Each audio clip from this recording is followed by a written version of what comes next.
Hello, नमस्कार, good morning आप सभी को। एनएलएफ एजुकेशन में आप सभी का स्वागत है। आज हम शुरू करेंगे अपना केमिस्ट्री का first chapter chemical reaction and equation. Class 10th में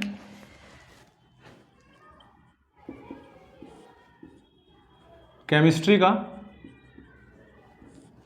फर्स्ट चैप्टर है केमिकल रिएक्शन एंड इक्वेशन। देखो, चैप्टर को आगे शुरू करने से पहले मैं आपको आज कुछ बेसिक चीज़ें बताऊंगा जो क्लास 9 से रिलेट कर रही हैं। जिसने क्लास 9 में नहीं पढ़ी वो थोड़ा सा मेरी बात पे ध्यान दें।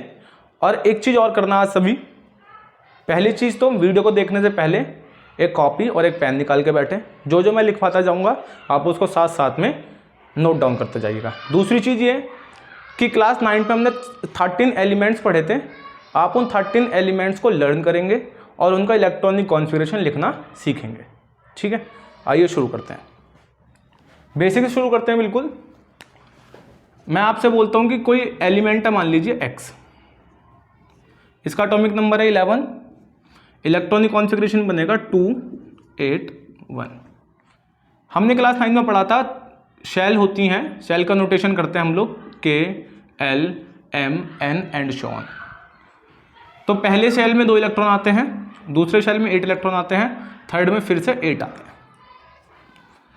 फिर हमने दूसरा एलिमेंट लेता हूँ Y, atomic number 17, electronic configuration हो जाएगा 2 8 7। ये K shell, L shell, M shell. अब बेटा बात समझना कि किसी भी एलिमेंट का जब हम इलेक्ट्रॉनिक कॉन्फ़िगरेशन लिखते हैं, इलेक्ट्रॉनिक कॉन्फ़िगरेशन लिखते टाइम पे जितने भी नंबर ऑफ इलेक्ट्रॉन उसके आउटर मोस्ट शेल में, सबसे बाहर वाले शेल में, सबसे लास्ट वाले शेल में जितने भी नंबर ऑफ इलेक्ट्रॉन्स प्रेजेंट होते हैं, हम उन सभी को वैलेंस इलेक्ट्रॉन के नाम से जानते हैं। ठीक है, क्या होता है valence electron? Valence electron are those electron which are present in outermost shell. तो आउटर मोस्ट शेल में यहाँ पे 1 प्रेजेंट है तो वैलेंस इलेक्ट्रॉन कितने हो जाएंगे? 1 हो जाएंगे। यहाँ पर आउटर मोस्ट शेल में कितने प्रेजेंट हैं? 7, तो यहाँ पे वैलेंस इलेक्ट्रॉन जो है वो आपके 7 हो जाएंगे। ठीक है, अब वैलेंस इलेक्ट्रॉन जो होते हैं वो बेसिकली किसी भी एलिमेंट की वैलेंसी को डिटरमाइन करते हैं, इस वजह से हमने इसको पढ़ा। वैलेंसी क्या होती है? वैलेंसी होती है किसी भी एलिमेंट की कंबाइनिंग कैपेसिटी एक दूसरे एलिमेंट के एटम के साथ, उसको हम वैलेंसी के नाम से जानते हैं। दोबारा सुनिए, वैलेंसी जो है वो एक एलिमेंट के नंबर ऑफ एटम होते हैं जो दूसरे एलिमेंट के एटम के साथ में कंबाइन होकर के एक नया मॉलिक्यूल बनाते हैं या एक कंपाउंड बनाते हैं, सब्सटेंस बनाते हैं, उसको हम उसकी वैलेंसी के नाम से जानते हैं। तो जो वैलेंसी होती है वो डिपेंड करती है वैलेंस इलेक्ट्रॉन के ऊपर। अगर किसी भी एलिमेंट के अंदर कोई भी एलिमेंट है, अगर हम उस एलिमेंट के इलेक्ट्रॉनिक कॉन्फ़िगरेशन करते हैं, इलेक्ट्रॉनिक कॉन्फ़िगरेशन करते टाइम पर अगर उसके आउटर मोस्ट शेल में 4 इलेक्ट्रॉन से कम प्रेजेंट है तो वो अपने इलेक्ट्रॉन को डोनेट कर देगा, और अगर उसके आउटर मोस्ट शेल में 4 इलेक्ट्रॉन से ज़्यादा प्रेजेंट है तो वो इलेक्ट्रॉन को गेन कर लेगा। देखें कैसे। कोई भी जो एलिमेंट है वो अपने आप को स्टेबल करना चाहता है। स्टेबल मतलब वो अपने सारी जितनी भी शेल हैं उन सबको कंप्लीटली फुल करना चाहता है, लाइक इनर्ट गैस या like inert element. Inert element वो एलिमेंट होते हैं इनके जो जितने भी शेल होती हैं वो सारी शेल कंप्लीटली फुलफिल्ड होती हैं, इन्हें रिएक्शन में पार्टिसिपेट करने की ज़रूरत नहीं पड़ती। ग्रुप नंबर 18 के पीरियोडिक टेबल के अंदर जो एलिमेंट होते हैं वो सारे इनर्ट इन नेचर होते हैं। तो ऐसा कहा जाता है कि केमिस्ट्री के अंदर जितने भी एलिमेंट हैं वो सारे के सारे स्टेबल होना चाहते हैं, तो स्टेबिलिटी के लिए ही वो इलेक्ट्रॉन को डोनेट करते हैं और इलेक्ट्रॉन को एक्सेप्ट करते हैं। अब वो एलिमेंट जो इलेक्ट्रॉन को डोनेट कर देते हैं स्टेबिलिटी के लिए, ऐसे एलिमेंट को हम लोग मेटल बोलते हैं, और वो एलिमेंट जो इलेक्ट्रॉन को एक्सेप्ट करते हैं स्टेबिलिटी के लिए, ऐसे एलिमेंट को हम लोग नॉन मेटल बोलते हैं। समझेगा? थोड़ा सा और आगे चलते हैं। मैंने बोला कि मान लो यही सेम ही था X, इसका था 2 8 1। अब इसके आउटर मोस्ट शेल में इसमें 8 इलेक्ट्रॉन्स आ सकते हैं, बट इसके पास है कितने? 1 है। तो ये अपना एक इलेक्ट्रॉन को डोनेट कर देगा। क्यों डोनेट करेगा भाई? सपोज दैट आप ऐसे समझिए कि मुझे भी 8 रुपये पूरे करने हैं और आपको भी 8 रुपये पूरे करने हैं। अब मेरे पास 1 रुपया है, आपके पास 7 रुपये हैं, तो अब आप मेरे से मांगोगे या मैं आपसे मांगूंगा? जाहिर सी बात है मैं भी चाहूंगा कि आप मुझे दे दो 7 इलेक्ट्रॉन, पर आप 7 दोगे तो नहीं, आप कहोगे भाई मेरे पास तो 7 हैं, एक की कमी है, मैं एक किसी और से ले लूंगा। तो इसने क्या काम करा, अपना एक जो है वो दे दिया। जब कोई भी इसने अपना एक दिया, तो जब इसने एक दिया तो ये इलेक्ट्रोपॉजिटिव नेचर का हो गया। कैसा नेचर का हो गया? इलेक्ट्रोपॉजिटिव। इलेक्ट्रोपॉजिटिव का मतलब ये जो एक्स है इसने जितना दिया ये उतना ही पॉजिटिव इसके ऊपर आ गया। भाई अगर मैं किसी को पैसे उधार दूंगा तो मैं तो बेनिफिट में आ जाऊंगा ना, मेरे लिए तो फ्यूचर में बेनिफिट है, वो फ्यूचर में मेरे लिए एडवांटेज है, मैं जब चाहूं तब उससे मांग सकता हूं कि भाई लाओ मेरे पैसे निकालो। तो मैं किस में हूं? मैं तो दे के बैठा हुआ हूं, तो इसलिए मेरे पास कैसा साइन आ गया? प्लस का साइन आ गया। तो जिसने इलेक्ट्रॉन को ट्रांसफर किया, डोनेट किया, उसके ऊपर कैसा साइन आता है? पॉजिटिव साइन आ जाता है। और इस टाइप के मेटल को हम, इस टाइप के एलिमेंट को हम लोग मेटल के नाम से जानते हैं। ठीक है, अब मैंने लिया एग्जाम्पल दूसरा वाई का। वाई का एटॉमिक नंबर कितना था? 17। इलेक्ट्रॉनिक कॉन्फिगरेशन कितना हो गया? 287। अब भाई इसको भी तो अपने 8 रुपये पूरे करने, पर इसके पास भी 1 रुपये की कमी है, तो ये दूसरे किसी एलिमेंट से एक इलेक्ट्रॉन को एक्सेप्ट करेगा। जब एक्सेप्ट करेगा तो इसने तो उधार लिया है, तो जब इसने उधार लिया है तो ये कैसा बन जाएगा? नेगेटिव का बन जाएगा। नेगेटिव का बन जाएगा, इसको बोलते हैं इलेक्ट्रोनेगेटिव एलिमेंट। और जो इलेक्ट्रोनेगेटिव होते हैं इसको, इन एलिमेंट को हम बोलते हैं नॉन मेटल। तो मोटी मोटी बात ये समझ में आ जानी चाहिए, आप लोगों को पता भी होगी पहले से, फिर भी एक बार रिवाइज कराया जा रहा है कि वो इलेक्ट्रॉन, वो एलिमेंट जिनका इलेक्ट्रॉनिक कॉन्फ़िगरेशन जब हम लिखते हैं, अगर उनके आउटर मोस्ट शेल में 4 इलेक्ट्रॉन से कम प्रेजेंट होते हैं तो वो इलेक्ट्रॉन को डोनेट करते हैं, और जब डोनेट करते हैं तो ऐसे एलिमेंट को हम लोग मेटल के नाम से जानते हैं। और ऐसे एलिमेंट जिनके इलेक्ट्रॉनिक कॉन्फ़िगरेशन में आउटर मोस्ट शेल में 4 से ज़्यादा इलेक्ट्रॉन होते हैं तो वो इलेक्ट्रॉन को एक्सेप्ट करते हैं, और ऐसे एलिमेंट को हम लोग नॉन मेटल के नाम से जानते हैं। एक्सेप्ट कैसे करते हैं वो भी समझे। जैसे मैंने दोबारा बोला कि कोई एलिमेंट है, मान लो एटॉमिक नंबर है 15, एलिमेंट का नेम है Z। अब ये जनरल नेम है, ये मत समझना कि कोई एलिमेंट है Z, मैं तो एक ऐसी कोई न्यूमेरिक एक वैसी अल्फाबेट क्रिएट कर दे रहा हूं कि कोई एलिमेंट रहा होगा Z नाम का जिसका एटॉमिक नंबर है 15। इलेक्ट्रॉनिक कॉन्फ़िगरेशन हो जाएगा 2, पहले में 2 आते हैं, 2 हो गए कंप्लीट, दूसरे में 8 आते हैं, 8 हो गए कंप्लीट, लास्ट वाले में कितने बचे? 5 बचे। अब आउटर मोस्ट शेल में 4 से ज़्यादा है, कितने आने चाहिए? 8 आने चाहिए, पर आए कितने हैं? 5 आए हैं। कितने बचे? 3 बचे, तो इसकी वैलेंसी क्या हो जाएगी? 3। क्लियर होगी मेरी बात? वैलेंसी कैसे निकालते हैं कि अगर 4 से कम है आउटर मोस्ट शेल में तो valence electron will be equal to its valency, जितने भी वैलेंस इलेक्ट्रॉन होते हैं वही उसकी वैलेंसी भी होती है। बट अगर बात करते हैं कि 4 से ज़्यादा है, तो 4 से ज़्यादा है तो आ कितने सकते हैं? 8 आ सकते हैं, तो उसको 8 में से माइनस करते हैं उसकी वैलेंसी को निकालने के लिए। बात सब क्लियर हो गई यहाँ तक? ठीक है। अब सर क्वेश्चन ये बनता है कि ठीक है आपने ये तो बता दिया जिसके 4 से कम होंगे वो इलेक्ट्रोपॉजिटिव होंगे, जिसके 4 से ज़्यादा होंगे वो इलेक्ट्रोनेगेटिव होंगे, बट उन एलिमेंट का क्या जिसके 4 होंगे? बेटा उन एलिमेंट का होगा शेयरिंग। कैसे शेयरिंग होगा? भाई जिन एलिमेंट के आउटर मोस्ट शेल में 4 इलेक्ट्रॉन प्रेजेंट होंगे वो ना तो इलेक्ट्रॉन को डोनेट करेंगे और ना ही वो इलेक्ट्रॉन को एक्सेप्ट करेंगे, वो इलेक्ट्रॉन की शेयरिंग करेंगे और कोवेलेंट बॉन्ड बनाएंगे। वो हम डिस्कस करेंगे बाद में मेटल एंड नॉन मेटल में।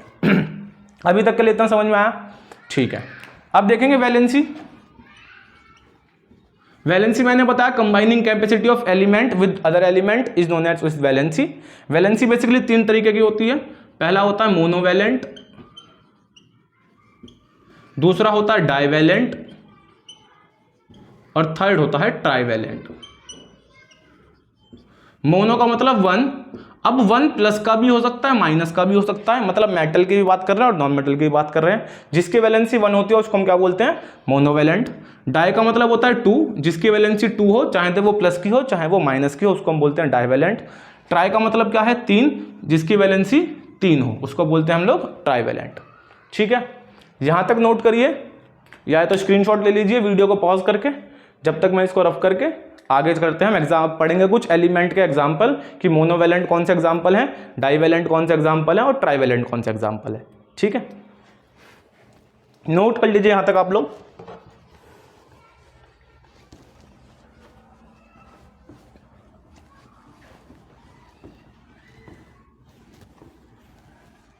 और जिसका जो भी डाउट आता जाए आप नीचे कमेंट सेक्शन में कमेंट कर देना, कोशिश करेंगे उसको क्लियर करेंगे। ठीक है, अब बेटा हम कुछ एग्जाम्पल पढ़ते हैं। सबसे पहले पढ़ते हैं +1 चार्ज, +2 चार्ज, +3 चार्ज। +1 चार्ज, +2 और +3। +1 के अंदर आता है हमारे पास hydrogen H positive, sodium Na positive, potassium K positive, mercury Hg positive, copper Cu positive. Copper एक वेरिएबल वैलेंसी होता है, Cu पॉजिटिव होता है तो इसको हम बोलते हैं क्यूप्रस, ठीक है। और एक आता है हमारे पास सिल्वर Ag। आप सबको सिंबल याद होंगे, नहीं याद है तो आप याद कर लें, जैसे मैंने अभी कहा स्टार्टिंग के एलिमेंट याद करें कुछ। H का मतलब हाइड्रोजन, Na का मतलब सोडियम, K का मतलब पोटेशियम, मरकरी, Cu का मतलब कॉपर, और जब कॉपर की वैलेंसी प्लस का बने तो उसको क्यूपरस बोलते हैं, और Ag पॉजिटिव का मतलब सिल्वर। +2 चार्ज की बात करें तो +2 चार्ज में सबसे पहले आता है कॉपर, जिसको हम बोलते हैं क्यूप्रिक, इसको बोलते हैं Cu2 पॉजिटिव। जिनकी वेरिएबल वैलेंसी है उसके ऊपर मैं स्टार लगा दूंगा। कॉपर की जब वैलेंसी +1 होती है तो उसको क्यूपरस बोलते हैं, जब कॉपर की वैलेंसी +2 होती है तो उसको हम क्यूप्रिक बोलते हैं। इसके बाद आता है magnesium Mg2 positive, barium Ba2 positive, फिर उसके बाद कैल्शियम Ca2 पॉजिटिव, उसके बाद जिंक Zn2 पॉजिटिव, उसके बाद आता है हमारे पास लेड Pb2 पॉजिटिव, आयरन का Fe2 positive. Iron has also variable valency, जब आयरन की 2 होती है वैलेंसी तो उसको हम लोग उस टाइम पे फेरस बोलते हैं, और जब आयरन की वैलेंसी 3 होती है प्लस का तो उसको हम लोग फेरिक बोलते हैं, ठीक है बेटा, स्टार बना देंगे। ये थोड़ी क्वाइट इंपॉर्टेंट है, इन पर थोड़ा ध्यान देंगे। फिर एक आता है हमारे पास कैल्शियम हो गया, बेरियम हो गया, मैग्नीशियम हो गया, जिंक हो गया। लास्ट आता है हमारे पास एक मरकरी की Hg2 पॉजिटिव भी होती है। मरकरी को भी हाईलाइट कर लें, स्टार बना लेते हैं। जब Hg पॉजिटिव होती है तो उस टाइम पे हम उसको मर्क्यूरस बोलते हैं, और जब Hg2 पॉजिटिव होती है, जब Hg1 पॉजिटिव है तो मर्क्यूरस बोलते हैं, जब Hg2 पॉजिटिव है तो उस टाइम पे उसको हम मर्क्यूरिक बोलते हैं, ठीक है। नेक्स्ट आता है हमारे पास निकेल Ni2 पॉजिटिव और कोबाल्ट CO2 पॉजिटिव, ठीक है। आयरन की बात करें तो यहाँ पे Fe जब 3 पॉजिटिव होता है तो उसको हम क्या बोलते हैं, फेरिक, और एल्यूमिनियम का होता है Al3 पॉजिटिव, ठीक है बेटा। लगे हाँ तो इसके साथ में माइनस के चार्ज की भी बात कर लेते हैं। अगर यहाँ पे हम -1 की बात करें, -1 चार्ज, तो सबसे पहले आता है हाइड्राइड H नेगेटिव, इसको हम हाइड्राइड बोलते हैं। फिर आता है फ्लोरीन, क्लोरीन, ब्रोमीन, आयोडीन और एंटीमनी, इन सबके पास माइनस का चार्ज होता है। ये ग्रुप नंबर 17 के एलिमेंट कहलाए जाते हैं। इसको हम हेलोजन के नाम से भी जानते हैं। इसको याद करने का तरीका होता है फिर कल बाहर आई अंटी, ठीक है। फिर आता है हमारे पास +2 के चार्ज में देखते हैं तो -2 चार्ज देखेंगे। -2 चार्ज जो है वो हमारे पास सल्फर का होता है S2 नेगेटिव, और साथ में होता है हमारे पास ऑक्सीजन का O2 नेगेटिव। -3 चार्ज देखेंगे तो वो होता है हमारे पास नाइट्रोजन का N3 नेगेटिव, और इसको हम नाइट्राइड के नाम से जानते हैं, ठीक है। कुछ पॉलीएटॉमिक होते हैं वो भी देख लेंगे साथ साथ में ही। पॉलीएटॉमिक होते क्या, सबसे पहले वो समझेंगे। पॉलीएटॉमिक वो होते हैं जब एक या एक से ज़्यादा एटम आपस में कंबाइन होते हैं और उन पर तब भी कुछ ना कुछ चार्ज प्रेजेंट होता है। इस तरीके के आइंस को हम पॉलीएटॉमिक आइंस के नाम से जानते हैं। फॉर एग्जाम्पल OH नेगेटिव, इसको बोलते हैं हाइड्रोक्साइड, इसके ऊपर चार्ज है -1। CO3 नेगेटिव, 2 नेगेटिव, इसको बोलते हैं कार्बोनेट ग्रुप। HCO3 नेगेटिव, ये होता है हाइड्रोजन कार्बोनेट।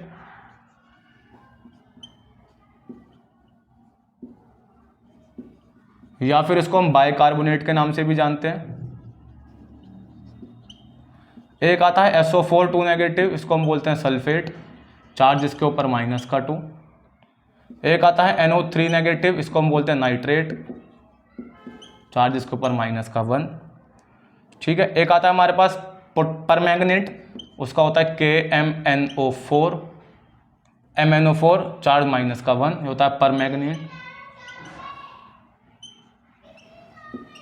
एक आता है हमारे पास पोटेशियम डाइक्रोमेट, डाइक्रोमेट ग्रुप है, उसका होता है Cr2O7 2 नेगेटिव। ठीक है, तो ये हमारे कुछ पॉलीएटॉमिक्स है। आप लोगों को ये बातें लर्न करनी होंगी धीरे धीरे, जैसे जैसे आप फॉर्मूले बनाना शुरू करोगे वैसे वैसे आपको चीज़ें क्लियर होती जाएंगी। ये +1 के चार्ज है, मतलब ये मेटल है जिसने 1 इलेक्ट्रॉन को डोनेट किया होगा। ये मेटल है जिसने 2 इलेक्ट्रॉन को डोनेट किया होगा। ये मेटल है जिसने 3 इलेक्ट्रॉन को डोनेट किया होगा। ये नॉन मेटल जिसने 3 को एक्सेप्ट किया है। ये नॉन मेटल जिसने 2 को एक्सेप्ट किया है। ये नॉन मेटल जिसने 1 को एक्सेप्ट किया है। ये कुछ पॉलीएटॉमिक्स हैं। इन मेटल और नॉन मेटल के मिक्सचर की हेल्प से हम पॉलीएटॉमिक को साथ में ऐड करते हैं और कंपाउंड बनाते हैं। आप इतनी बात नोट करिए। इसके बाद हम आपको सिखाएंगे कुछ फार्मूले बनाना, किस तरीके से फार्मूले बनाए जाते हैं, क्योंकि अगर आप लोगों को फार्मूले बनाने नहीं आते हैं, आपने क्लास 9th में नहीं सीखे, तो आप इस चैप्टर को आगे नहीं पढ़ सकते। केमिकल इक्वेशन लिखते टाइम पे आपको स्टेटमेंट दी जाएगी, बैरियम, सपोज दैट मैंने आपको दिया बैरियम क्लोराइड, तो सबसे पहले आपको पता होना चाहिए कि बैरियम क्लोराइड का फॉर्मूला क्या है। अगर आपको फॉर्मूला पता होगा तब आप उसको आगे कुछ कर पाओगे उसके अंदर, अदरवाइज आप नहीं कर पाओगे। तो हम कुछ आपको फॉर्मूले बनाने सिखाएंगे और उसके बाद वीडियो की एंड में आपको कुछ फॉर्मूले जो हम डाल के दे देंगे कि आप उनको प्रैक्टिस करें। ठीक है, यहाँ तक नोट करिए, फिर करते हैं इसके आगे।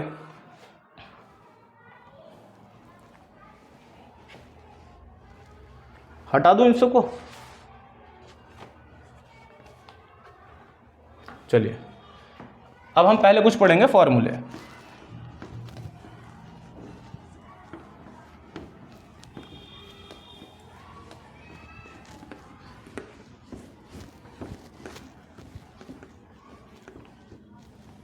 कुछ बेसिक से फॉर्मूले पढ़ते हैं जिसकी हेल्प से आपको थोड़ा समझ में आएगा कि किस तरीके से बनाते हैं।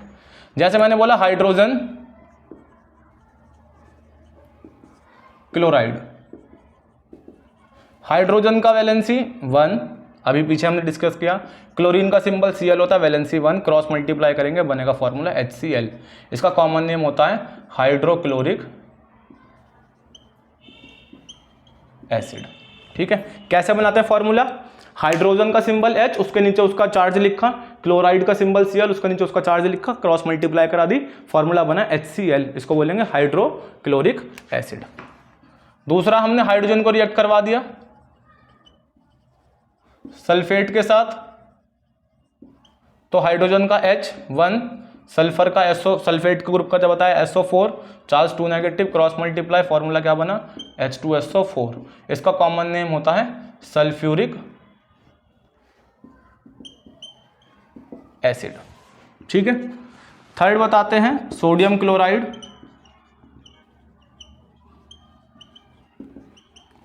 सोडियम का सिंबल Na, क्लोरीन का सिंबल Cl, Na की वैलेंसी 1, Cl की 1, क्रॉस मल्टीप्लाई क्या बन गया NaCl। ये टेबल सॉल्ट होता है, इसको कॉमन सॉल्ट के नाम से भी जानते हैं। एक और मैग्नीशियम क्लोराइड,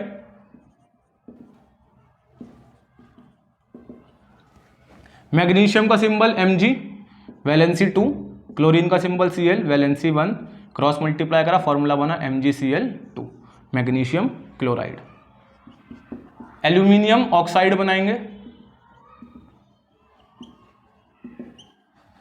एल्यूमिनियम ऑक्साइड कैसे बनाएंगे? एल्यूमिनियम की वैलेंसी Al, एल्यूमिनियम का सिंबल Al, वैलेंसी 3, ऑक्सीजन का symbol O, valency 2, cross multiply करा, हो गया Al2O3। ठीक है, आपको कुछ अंदाज लगा होगा थोड़ा सा कि फॉर्मूले किस तरीके से बनाने हैं। सबसे पहले मैंने जैसे कोई भी कंपाउंड का कोई भी सॉल्ट का नाम लिखा है, तो उसके अंदर जैसे मैग्नीशियम और क्लोराइड है, तो मैग्नीशियम का सिंबल Mg, क्लोराइड का सिंबल Cl, मैग्नीशियम की उसके नीचे उसकी वैलेंसी, क्लोरीन के नीचे उसकी वैलेंसी, क्रॉस मल्टीप्लाई करा, हमारे पास फॉर्मूला बन गया। ठीक है, इन फॉर्मूलों का प्रैक्टिस करना कुछ कुछ।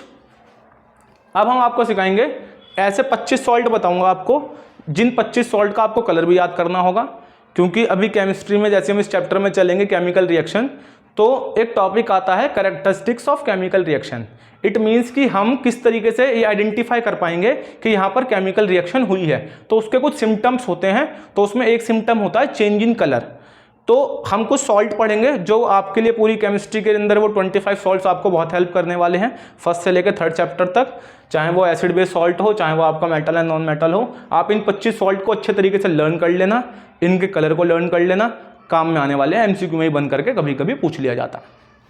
इसको नोट करिए, फिर उसको बताते हैं।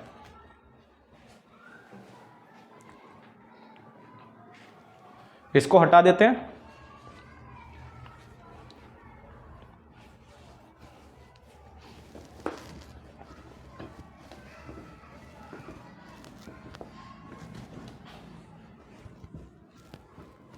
चलिए अब हम पढ़ेंगे कुछ सॉल्ट और उनके कलर। पहला पढ़ते हैं पोटेशियम डाइक्रोमेट।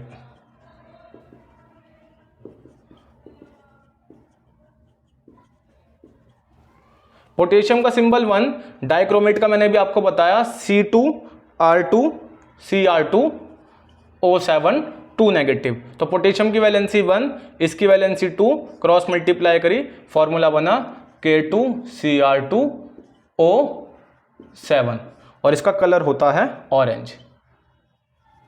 ठीक है बेटा। दूसरा देखेंगे पोटेशियम परमैंगनेट।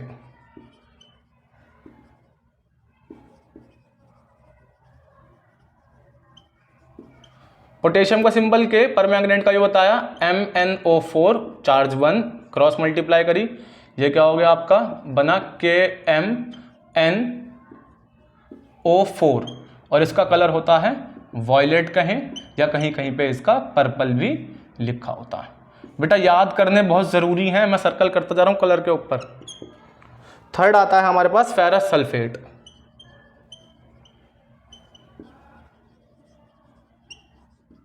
अब देखो फेरस है तो मतलब वैलेंसी कितनी होगी Fe की 2, और सल्फेट है तो SO4 और इसकी वैलेंसी भी कितनी हो जाएगी 2, तो क्या बनेगा FeSO4। ये तो हो गया फेरस सल्फेट। बट अगर आपसे पूछे फेरस सल्फेट के क्रिस्टल्स क्या हैं, तो आप इसके साथ में वाटर के मॉलिक्यूल्स को ऐड कर दोगे। कितने वाटर के मॉलिक्यूल्स, 7 वाटर के मॉलिक्यूल्स को ऐड करोगे तो ये हमारे पास हो जाएगा FeSO4.7H2O।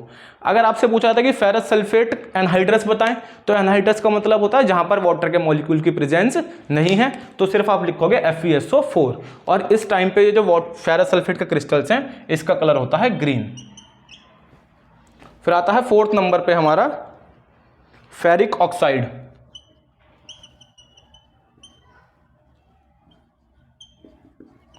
फेरिक ऑक्साइड, फेरिक मतलब आयरन ही है, पर इस टाइम पे इसकी वैलेंसी कितनी है 3, ऑक्सीजन की वैलेंसी कितनी है 2, क्रॉस मल्टीप्लाई करेंगे क्या हो जाएगा Fe2O3।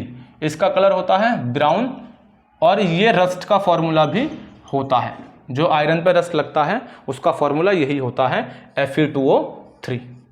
ठीक है। एक आता है हमारे पास 5th नंबर पे ferrous ferric oxide. Ferrous ferric oxide क्या होता है, देखो बेसिकली आयरन के ना 3 ऑक्साइड होते हैं, एक होता है FeO, एक होता है Fe2O3, एक होता है Fe3O4। ये होता है आयरन सेकंड ऑक्साइड, ये होता है आयरन थर्ड ऑक्साइड, और ये होता है आयरन सेकंड थर्ड ऑक्साइड, या इसको हम बोलते हैं मिक्स ऑक्साइड। ये कैसे बनता है इसको पढ़ लेंगे अच्छे से। बच्चे बहुत ज़्यादा कंफ्यूज रहते हैं। आयरन सेकंड ऑक्साइड मतलब फेरस ऑक्साइड, उस टाइम पे उसकी वैलेंसी होगी 2। आयरन थर्ड ऑक्साइड मतलब फेरिक ऑक्साइड, उस टाइम पे उसकी वैलेंसी होगी 3। Iron ferrous ferric oxide, ferrous ferric oxide ये है फेरस फेरिक ऑक्साइड। मतलब इस टाइम पे हमने आयरन सेकंड ऑक्साइड को आयरन थर्ड ऑक्साइड के साथ में ऐड कर दिया होगा, मिक्स कर दिया होगा, तो उस टाइम पे हमारे पास बनता है फेरस फेरिक ऑक्साइड और इसका कलर होता है ब्लैक। कैसा कलर होता है, ब्लैक। 6 नंबर पे आता है हमारे पास लेड नाइट्रेट।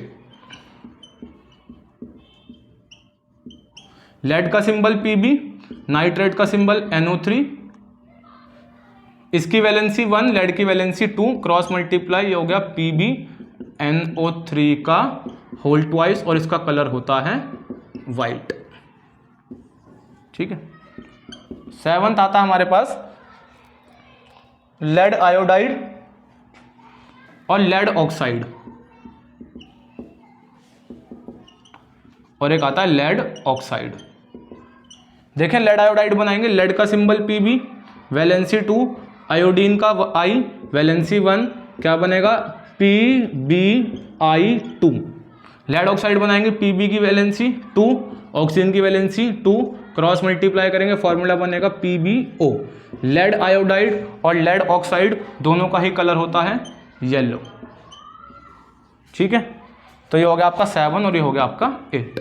ये आपके 8 सॉल्ट के नेम हो गए विद देयर कलर। इसको नोट करिए एज इट इज, और फिर चलते हैं हम इसके थोड़ा सा आगे।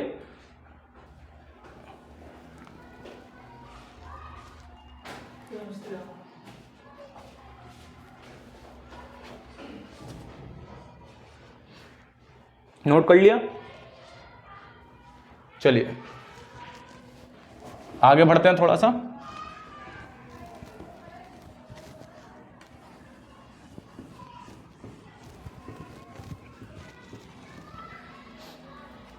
अब इसके बाद आता है हमारे पास सिल्वर क्लोराइड और सिल्वर ब्रोमाइड। कितने पर तक पढ़ लिए थे? 8 तक। 9 आता है सिल्वर क्लोराइड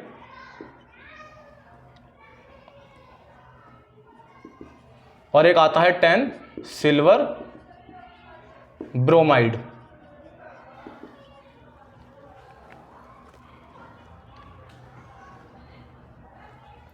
सिल्वर का symbol Ag, valency 1, chloride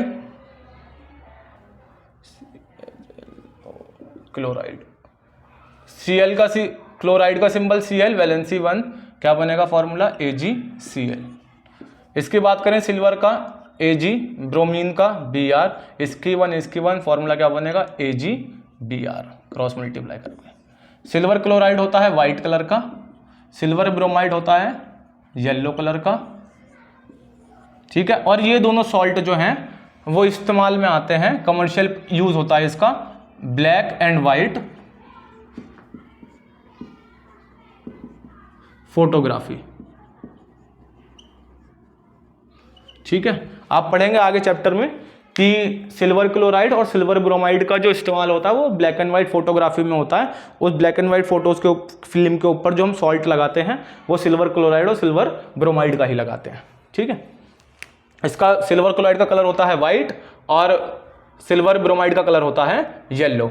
salt number 11 silver sulphide. Silver के ऊपर जो रस्ट लगती है वो सिल्वर सल्फाइड की ही होती है। सिल्वर का सिंबल होता है Ag, सल्फर का S, सिंबल की वैलेंसी 1, सल्फर के 2, क्रॉस मल्टीप्लाई, ये बना Ag2S। और आप सबको पता है जो सिल्वर के आर्टिकल्स होते हैं हम लोग पहन के रखते हैं अंगूठी वगैरह, पानी में जाने के बाद एटमॉस्फेयर से रिएक्ट करने के बाद वो किस कलर के हो जाते हैं? ब्लैक कलर के। तो सिल्वर सल्फाइड किस कलर का होता है? ब्लैक कलर का। 12 नंबर पे आता है हमारे पास copper sulphate.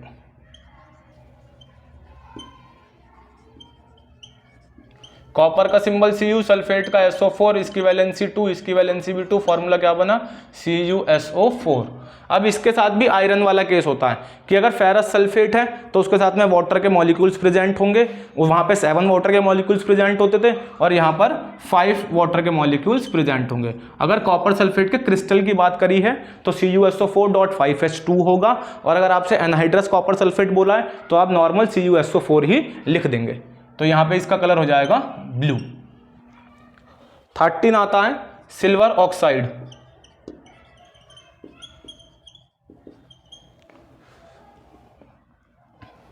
Silver oxide, silver का सिंबल Ag, ऑक्सीजन का सिंबल O, वैलेंसी 2, सिल्वर की 1, क्रॉस मल्टीप्लाई करा, फॉर्मूला बनेगा Ag2O, और ये होता है आपका ब्राउन कलर का। ठीक है, एक आता है 40 नंबर पे सिल्वर आयोडाइड।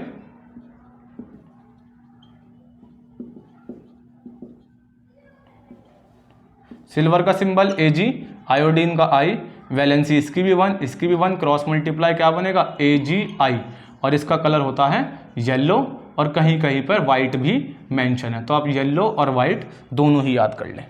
ठीक है बेटा, ये आपके हो गए 14 सॉल्ट। सॉल्ट नंबर 15 होता है हमारा कॉपर हाइड्रोक्साइड। कॉपर हाइड्रोक्साइड का कलर होता है ब्लू।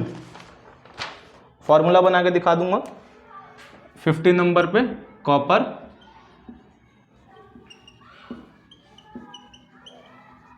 हाइड्रोक्साइड Cu, हाइड्रोक्साइड का OH, कॉपर की वैलेंसी 2, इसकी 1, क्रॉस मल्टीप्लाई करेंगे ये हो जाएगा CuOH का होल ट्वाइस और कलर होता है इसका ब्लू। 16 नंबर पे जो हमारा सॉल्ट है वो होता है हमारे पास कॉपर कार्बोनेट।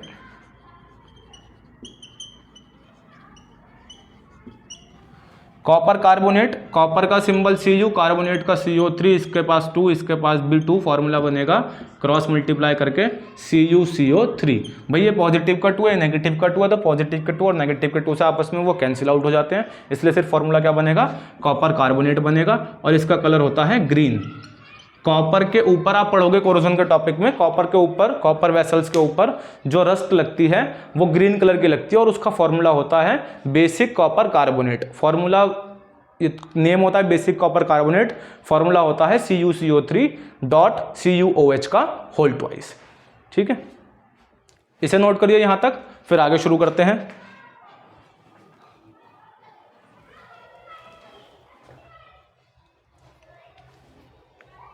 हो गया ये सब, चलिए आगे देखते हैं।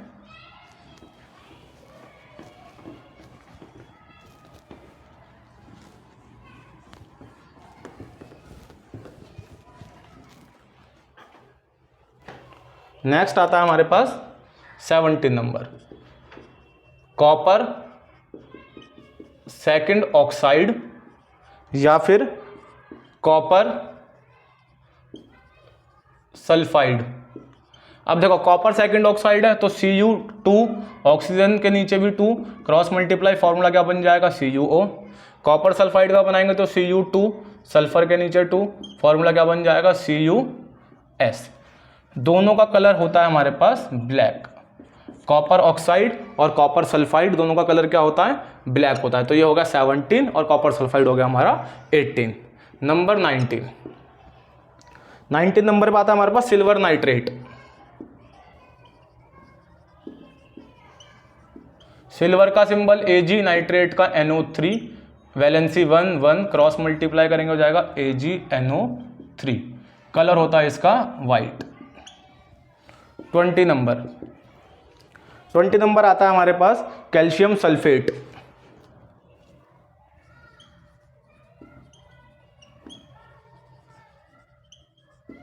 कैल्शियम का सिंबल Ca, वैलेंसी 2, सल्फेट का सिंबल SO4, वैलेंसी इसकी भी 2, नेगेटिव की, नेगेटिव से पॉजिटिव खत्म, फॉर्मूला बनेगा CaSO4, कलर होता है white white white black. Next आता है सॉल्ट नंबर 21 में हमने पढ़ेंगे मर्क्यूरिक सल्फाइड।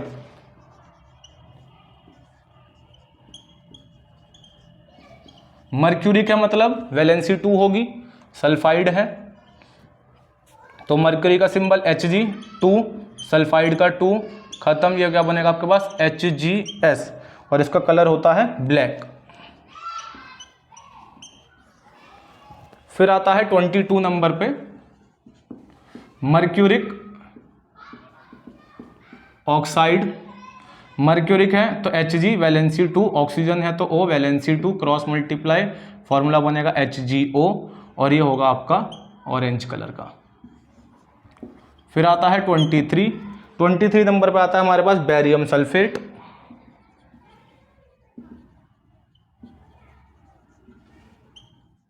बैरियम की वैलेंसी Ba, सल्फेट की वैलेंसी SO4, सल्फेट का सिंबल SO4, यहाँ पर बैरियम का सिंबल Ba, इसकी वैलेंसी 2, इसकी वैलेंसी भी 2, नेगेटिव, क्रॉस मल्टीप्लाई, माइनस का 2 से प्लस का 2 खत्म, ये हो जाएगा BaSO4। ठीक है, और इसका कलर होता है वाइट। 23 तो ये हो गए, दो मैंने वर्बली बताया आप लोगों को कि एनहाइड्रस कॉपर सल्फेट होगा तो उसका कलर वाइट होता है और एनहाइड्रस फेरस सल्फेट होगा तो उसका कलर भी कलरलेस हो जाता है। यहाँ तक बात समझ में आ गई सबको? ये आपके कुछ सॉल्ट के नाम थे 25, आपको ये सब लर्न करने हैं विद देयर कलर नेम। कुछ बात अब बताता हूँ, जैसे जो जिंक, कुछ इंपॉर्टेंट बात है नोट करके लिख लेंगे। जिंक जो होता है वो हमारा ग्रे कलर का होता है। NO2 गैस की जो फ्यूम्स होती हैं या ब्रोमीन गैस की जो फ्यूम्स होती हैं वो हमारी ब्राउन कलर की होती हैं। सारे कलर लिखवा देंगे, आपको किसी बात की कोई चिंता करने की ज़रूरत ही नहीं है, बस पढ़ाई करनी है।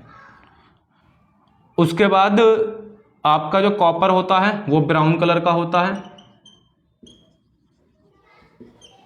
और जो आपका सिल्वर होता है वो सिल्वर कलर का ही होता है, या फिर उसको हम ग्रेइश वाइट के नाम से भी जानते हैं। ठीक है, फिर आते हैं हमारे पास कुछ फिजिकल स्टेट के सिंबल, कि जो भी स्टेट लिखी होती है उसके आगे अगर वो सिंबल लिखा हुआ है तो हम आइडेंटिफाई कर सकते हैं कि इसकी फिजिकल स्टेट क्या है। ठीक है, जैसे मैंने लिखा AQ, अगर किसी सब्सटेंस के आगे AQ लिखा होता है तो AQ का मतलब है एक्वस, और एक्वस का मतलब है प्रेजेंस ऑफ वाटर, कि मतलब वहां पर वाटर की प्रेजेंस होगी। नेक्स्ट आता है लिक्विड। लिक्विड का मतलब है L का मतलब है लिक्विड स्टेट में होगा, S का मतलब है सॉलिड स्टेट में होगा, डाउन साइड एरो का मतलब है प्रेसिपिटेट। प्रेसिपिटेट का मतलब होता है इनसॉल्युबल सब्सटेंस, जो हमारे सॉल्यूशन के अंदर डिसॉल्व नहीं होते। अपसाइड एरो या G का मतलब होता है गैस। ठीक है बेटा, यहां तक किसी भी बच्चे को कोई डाउट हो कमेंट सेक्शन में कमेंट कर देना, आपकी क्वेरी को सॉल्व किया जाएगा। आपको यहां तक कॉपी लेकर के प्रॉपर नोट्स बनाते जाओ, सारी की सारी क्लासेस आपको बेसिक से बिल्कुल मिलेंगी। कल की क्लास में हम इसको आगे फॉरवर्ड करेंगे, चैप्टर को पढ़ेंगे physical change, chemical change. Chemical change से बनती है केमिकल रिएक्शन, फिर केमिकल रिएक्शन की कैरेक्टरिस्टिक्स पढ़ेंगे, उसके बाद आगे इस चैप्टर को कंटिन्यू करेंगे। ठीक है, जब तक के लिए आप चैनल को सब्सक्राइब करें, लाइक करें, वीडियोस को शेयर कर दें, अपने सारे 10th क्लास के दोस्तों तक पहुंचा दें। आप सबका थैंक्स, गुड डे।